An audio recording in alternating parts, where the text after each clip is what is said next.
Hi, I'm Ken Ham of the STS-124 crew. You're watching NASA TV.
Good morning to you today, Ken. Welcome to your first full day in space. Well, thanks, Shannon, and I know where that one came from. It's been a long time and some great memories since that song. Thanks, Mom. This is Mission Control Houston. We're watching video that was being downlinked by the crew of a Discovery of their launch yesterday. This is a camera that was mounted inside the crew cabin. On the left-hand side is pilot Ken Ham. Directly behind him is Mission Specialist Karen Nyberg. Beside her is Mission Specialist Ron Guerin, and to the right of the screen is Commander Mark Kelly. 7, 6, 5, 4, 3, 2, 1. Booster ignition and liftoff of Shuttle Discovery. Combate Kudasai. Best of luck to the International Space Station's newest laboratory. Houston, Discovery, roll program. Roger, roll, Discovery. Houston now controlling the flight of Discovery, a man-made rising sun on behalf of Japan. Discovery on the proper alignment, heads down, wings level for the 8.5-minute ride to orbit. 4.5 million pounds of hardware and humans taking aim on the International Space Station.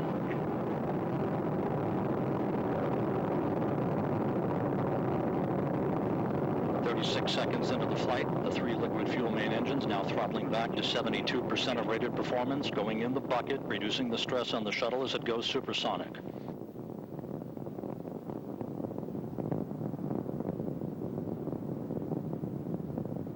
Discovery already 5 miles in altitude, 8.5 miles downrange, traveling almost 1,000 miles an hour. Discovery Houston, go with throttle up.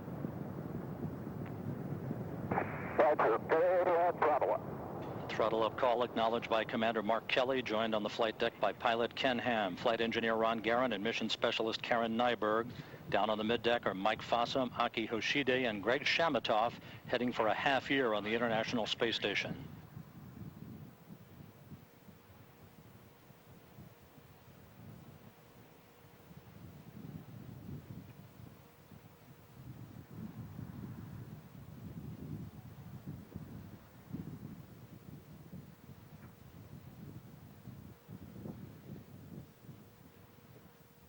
One minute, 45 seconds into the flight. Discovery 22 miles in altitude, 23 miles downrange, standing by for solid rocket booster separation.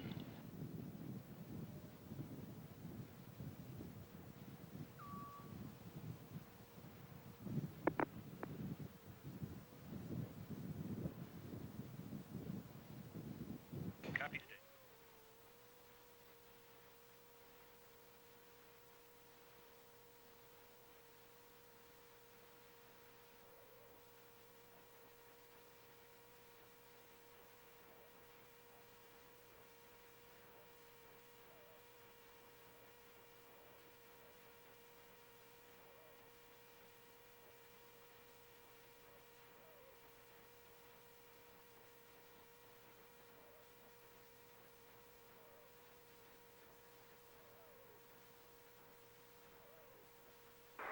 We've got the ET photo card in the machine here. I'm not sure. I'll let you know which one it's in.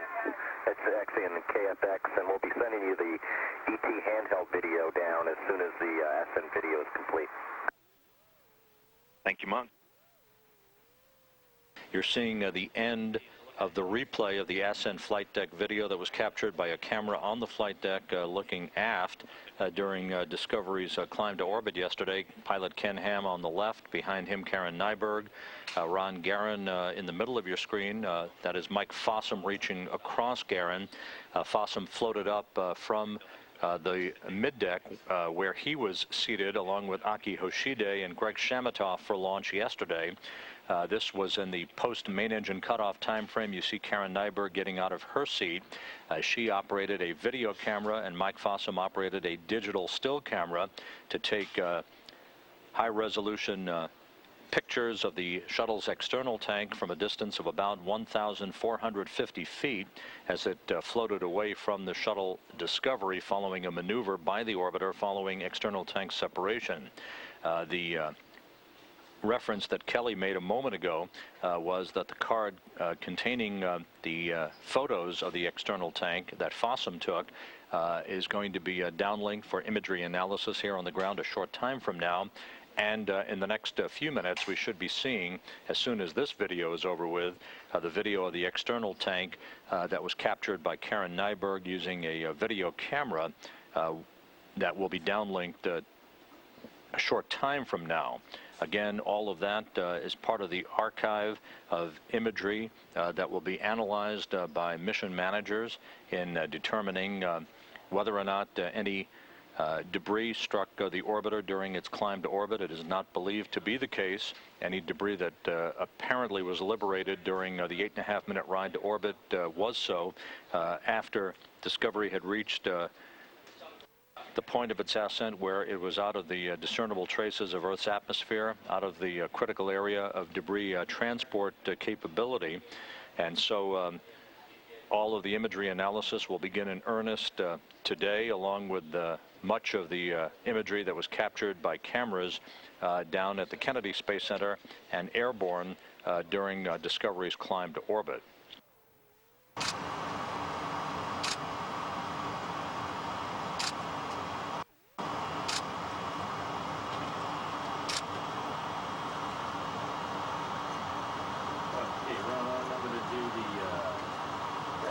Steps over here.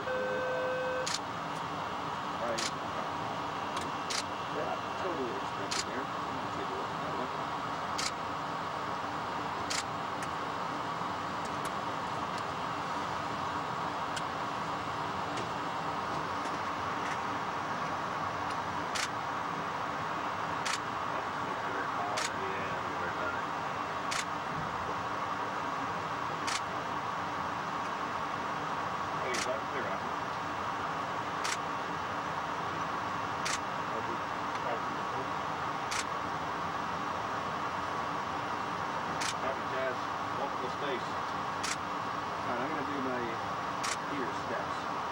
That white object in the upper left-hand portion of the screen, believed to be a large patch of ice, which is typical once an orbiter reaches its preliminary orbit above the Earth.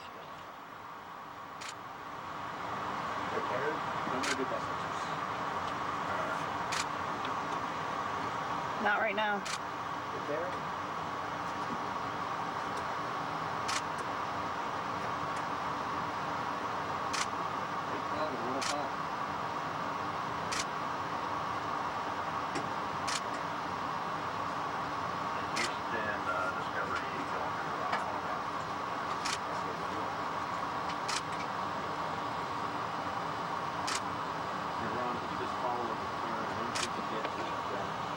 Again, this handheld video of the external fuel tank taken by mission specialist Karen Nyberg yesterday out of the aft flight deck window of Discovery, just moments after Discovery had reached its preliminary orbit following its launch at 4:02 p.m. Central Time from the Kennedy Space Center.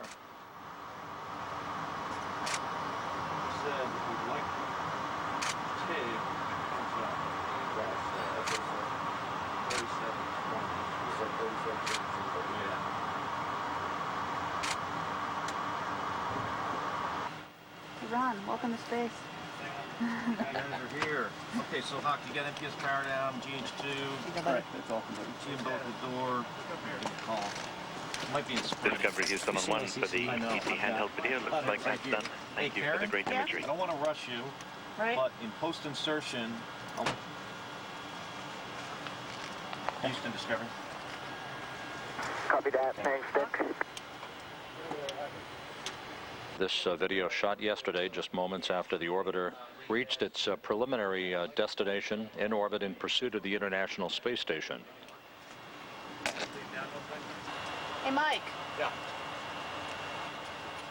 Peering down into the middeck, Mike Fossum, as he began to emerge up onto the flight deck to join Karen Nyberg at the aft flight deck for the external tank video. There's Aki Hoshide, the Japan Aerospace Exploration Agency astronaut, in his first moments of weightlessness.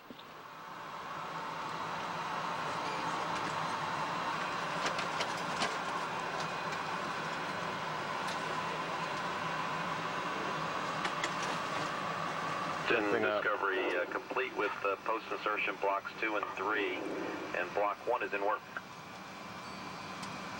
Okay, we copy that, Mark. We just had the ZOE handover, and Copy the freeze trial B3 and dual G.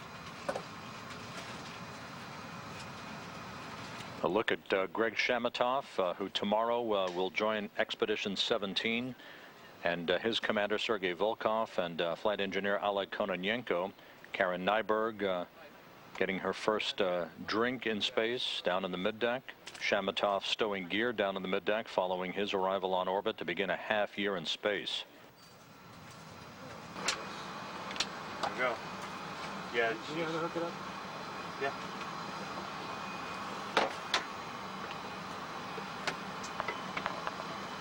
Did you just drop this thing and reroute it? Hoshide working a moment ago to tie down the escape pole down in the middeck of the orbiter, which would have been used in the event of a bailout requirement during the orbiter's powered flight. Flight engineer Ron Garan, who was in the center seat of Discovery right behind Commander Mark Kelly and pilot Ken Ham for Discovery's 8.5-minute ride to orbit. And another view, of course, of Mike Fossum. Fossum and Garan, the two spacewalkers for this mission, later today will be joined by Shamatov in checking out their extravehicular mobility units, or U.S. spacesuits, that they will wear on the first of their 3 excursions outside the Quest airlock at the International Space Station on Tuesday.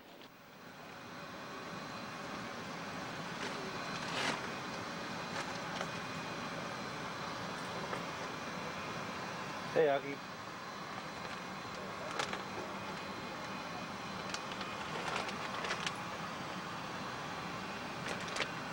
Mike.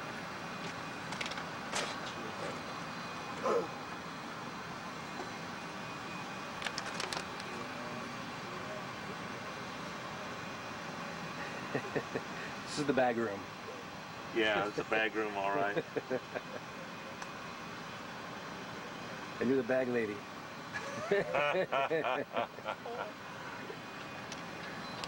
Okay.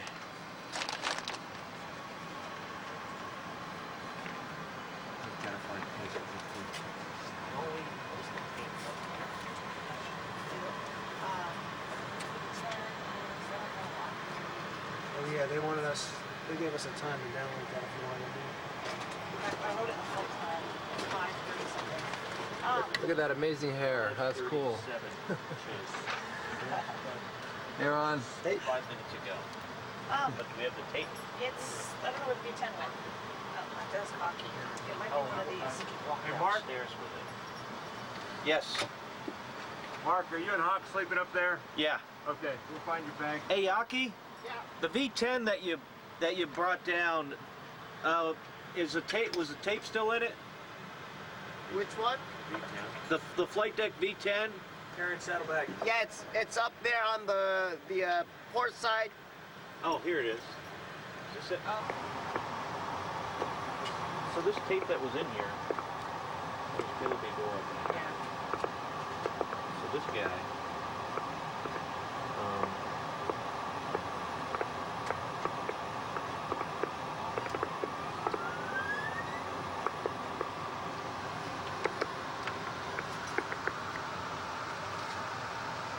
ever slid one of these little ones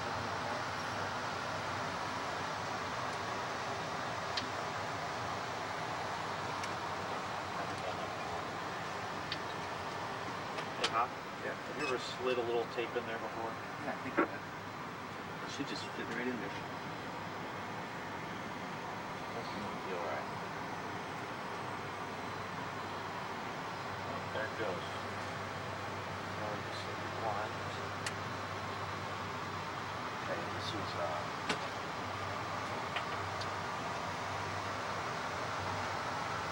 doesn't look like any of this was used. Any idea what part of the world that is? Oh, fair enough. Oh, I'm getting it. Alright, what was the deal? No, I've rebooted it 3 times. No, I mean, looking to close the program 3 times. So Ron, this was a deal before. That's Australia. The Yes. one that was That's right. Yes. Okay, so they have this line. I'm gonna take a little bit of dock. That's Australia.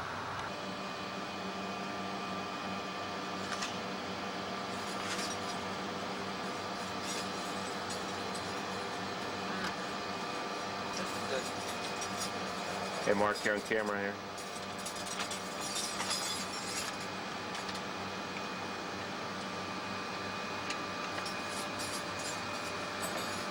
Eat up.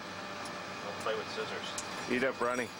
Look somebody in the eye. Video shot yesterday by the crew of the shuttle Discovery shortly after reaching orbit. In this view, Commander Mark Kelly on the left, Mission Specialist Ron Garan having their first meal in orbit. Candid shots of the crew as it stowed away equipment and began the process of getting acclimated for their 2 weeks of spaceflight. That will be highlighted tomorrow with the docking to the International Space Station at 12:54 p.m. Central Time. Flying over Tierra del Fuego, the shuttle Discovery with the 50-foot-long robotic arm in motion under the controls of Karen Nyberg and Ken Ham at the aft flight deck of the orbiter, running through a series of systems checks prior to the start of the use of that arm for a limited inspection of Discovery's thermal protection system via the end effector camera at the very tip of the 50-foot-long robotic arm. You can see at the very top of your screen the elbow camera on the shuttle robotic arm. That is not in play today. It is being restrained, basically held in place with a series of restraint straps to prevent any contact that would have incurred with the large Kibo module in the payload bay. Those straps will be released at the beginning of the first spacewalk by Mike Fossum and Ron Garan on Tuesday, before the arm accepts a handoff of the orbiter boom sensor system from the station robotic arm that will first grapple the OBSS, which is currently attached to a bracket on the S1 or starboard 1 truss of the International Space Station.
This is Mission Control Houston, 19 hours, 40 minutes into the flight of Discovery. As the orbiter trailing the International Space Station approach the west coast of Africa over the Atlantic Ocean, the partial survey being conducted by the shuttle's robotic arm and its end effector camera now has moved across to the port wing. Again, The reach and clearances only enable a portion of the survey to be conducted to look at the upper surfaces of the port wing, as was the case for the starboard wing a short time ago. The survey will continue for about another 45 minutes to an hour, and that will be it for today, as the crew then will settle down into a survey of the payload bay and a midday meal before pressing into the second half of its workday in preparation for its arrival at the International Space Station Monday afternoon.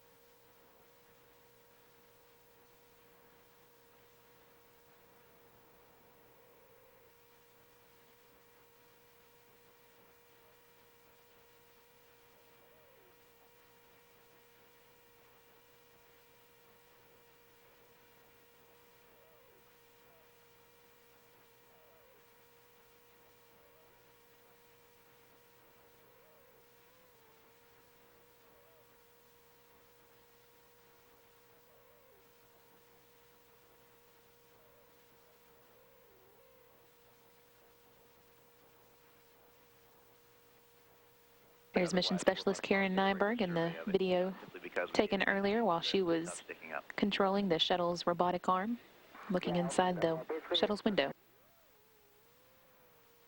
Houston Discovery for rendezvous tools checkout. Karen, go ahead for rendezvous tools checkout. Yeah, well, I'd like to pick up in that procedure if you agree, and just wanted to make sure that we had a target stick vector on board. We do have the target stick vector on board, and you can proceed. Thank you.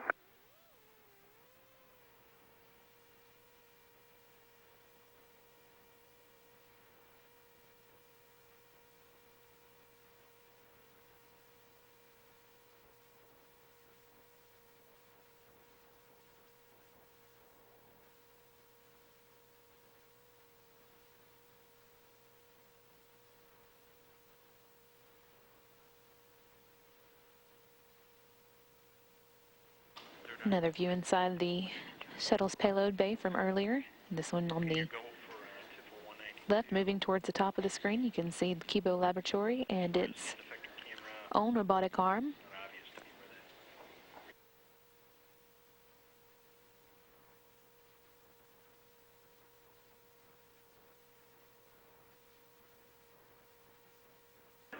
Karen, you've had dreams of space flight, Karen Nyberg, for a long, long time. Is it everything you thought it would be?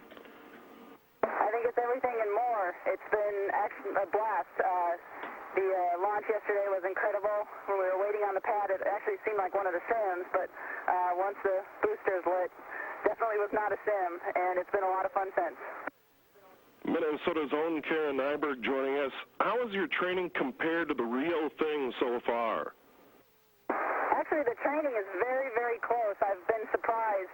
We've done a lot of work today with the robotic arm, and it's all the training we had prepared us exactly how we needed to be prepared. And once we got into orbit yesterday, all of our post-insertion tasks that we had to do, we had trained, so it went very smoothly, and everything, the training is wonderful. We have a question from a student at the school in Henning, Minnesota. I am Christina Elstrom. I am an 8th grader at Henning School, and this is my question. What is the most important thing to remember when running the robotics arm? I think that's a very good question, actually. The most important thing to remember when running the arm is to watch clearances with the structure that you're working around, because you really don't want to hit something with it. What do you expect to be the most difficult part of the mission for you and the entire crew? Probably the most difficult part will be actually taking the time and realizing where we are and getting to the window and taking a good look at the Earth. What has been your role as far as the inspection goes of the orbiter after liftoff? I know the inspection of the heat shield is very important.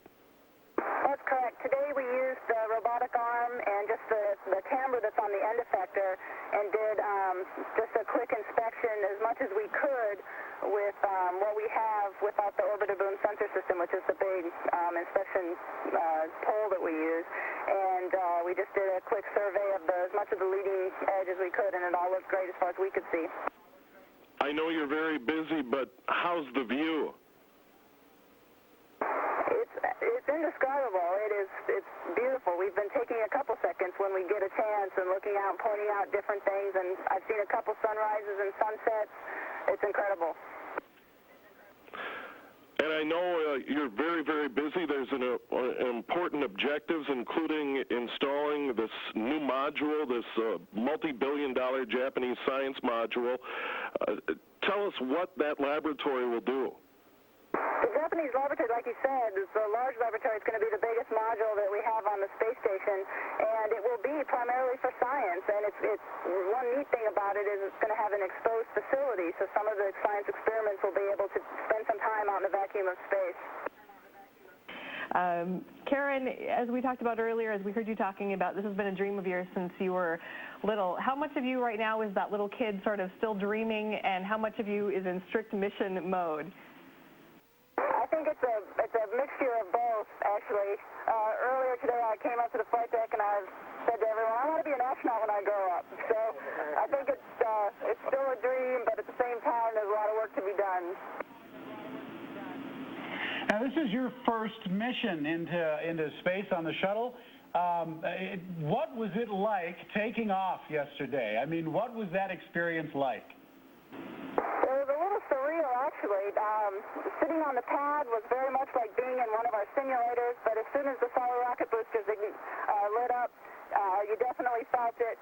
And, you know, I tried to get a mirror and look out the windows as we were going, and it was an incredible ride.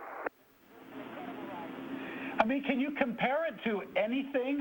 Is there anything at all that you could that is similar, that even the simulator for that matter?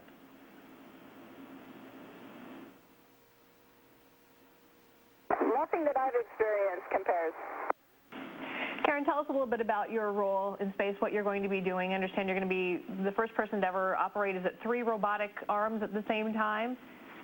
Yeah, well, this will be the first time that we have 3 robotic arms in orbit.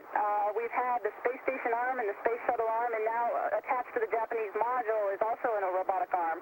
And so, therefore, since it's the first time there are 3 robotic arms in orbit, I just happen to be lucky enough to be able to operate all 3 of them. The other task that I'll be doing is helping Aki here get the GEM module attached and up and running. Tell us what the main focus of this mission is. How do you define it? The main focus is our Japanese module, the Japanese experiment module that is sitting back in our payload bay right now. Its name is Kibo, which means hope in Japanese, and it's going to be a great addition to the space station. We're also taking up an expedition crew member, so Greg Chanatop is going to be staying up there, and we'll be bringing Garrett Reisman home. So there are a couple of main objectives to our mission. Karen, the launch yesterday was beautiful to watch, exciting to watch, but people did notice some debris. Were you guys able to check that out, and what are you able to tell us about some of the debris that came from that launch yesterday? We don't know a lot about it right now. I know the ground team has looked at it. We'll find out as soon as they figure out what they think happened during the launch. Colonel, how was the trip up into orbit this time compared to your last trip, and how are you all adjusting? The trip up was awesome. It was just a flawless countdown. The vehicle was really clean, coming through all the work at Kennedy Space Center. And we just walked out and did it just like we practiced. Next thing you know, the G's are building more than they do in the simulator, and we're in orbit. Colonel, I know the missions are very different, but how did your first ride on Discovery prepare you for this trip? Well, in a lot of ways, yeah, there are differences in the mission, but the ride up was not a surprise, and getting used to working in zero gravity, it's always a little bit of a surprise when nothing stays put, and it takes a whole lot more effort just to work with things. But, you know, I just mentally prepared, knew what we were getting into, and have just a great crew, and everybody's jumping in there, and we're running ahead of our timeline right now. This Japanese lab, Kibo, that you'll be working on, Colonel, how complex is the installation process? Oh, there's some steps. We'll start the first of our installation steps on the 4th day of the flight with a spacewalk to go out and remove some covers. And then it's a lot of robotic operations to remove the lab from the payload bay of the shuttle and move it over to and install it on the station. And then we'll go back outside on a good part of it, second spacewalk, and even part of it third to finish up things. But it's the Kibo module is beautiful. It's just a beautiful piece of engineering and a whole lot of pride there. The Japanese people are very proud of that, and they have a right to be. Colonel, we went out and we got some questions from some local elementary school students. We're hoping you can answer them. The first one is from Jacqueline, and you can address Jacqueline when you're answering the question. Jacqueline wants to know what kind of food you take into space. Hey, Jacqueline, good question. What kind of food do we take into space? Well, this morning for breakfast I had some granola with blueberries and part of a bagel. For lunch I had some tuna salad on tortillas and an apple. And so, you know, and sometimes the food is kind of similar. Other times we have, you know, dehydrated food like you might have for camping. Some of it's not exactly like you eat at home, but it's all pretty good. And the hungrier you get, the better it tastes. Our next question is from Kelsey, and Kelsey asks, what made you want to become an astronaut? Hey, Kelsey, I've wanted to be an astronaut since I was about 12 years old watching the early space missions, and I just would dream about that kind of crazy thing, and one day I said, you know, I want to do that too. And there were a lot of twists and turns along the way, but I never gave up on that crazy dream, and I'm pretty glad I didn't. We have another question from Jackson, and Jackson wants to know, what's your job on this mission? Hey, Jackson. My main job on this mission is taking care of the spacewalks. Ron Garan and I will be going outside 3 times to do spacewalks to help out with the installation of the Japanese laboratory and fix a couple of things on the space station. Other than that, for the ride uphill, for all the training that Commander and the rest of the crew had, my main job is keeping an eye on the food lockers. I want to bring in Commander Mark Kelly real quick. Sir, you flew with Colonel Fossum on Discovery the last time. Has he enlightened you and the crew about Aggie traditions, and how much Aggie talk are we expecting out of him? You have no idea. We went through Aggiedom on STS-124 that launched a couple years ago, and it's starting already. Colonel, I'm assuming you've peeked out a window and looked down on Texas a few times. When you look at Aggie Land from your vantage point, what goes through your mind? To me, it looks like home. One of the main landmarks to find it is the Brazos River just outside of town. And, you know, look at it, Texas and Aggie Land out there, and it just looks like home. Brings back a lot of memories. And actually, just a few days before we went into quarantine, I took a drive up to campus, and I didn't talk to anybody while I was up there. I just kind of drove up to the campus, and I took a walk around, and then came back to Houston, and the next day we went into quarantine. Before we let you go really quickly, what is your message to young people in the Brazos Valley? You've spoken to them many times, based on your journey from McAllen to Aggie Land and now to where you are. There's no dream that's too crazy to reach for. If you can dream it, you can achieve it, and you're going to become a better person for the trying, so you just got to go for it. Colonel Mike Fossum and the crew of Discovery, we thank you so much for your time. Good luck on the mission, and gig 'em.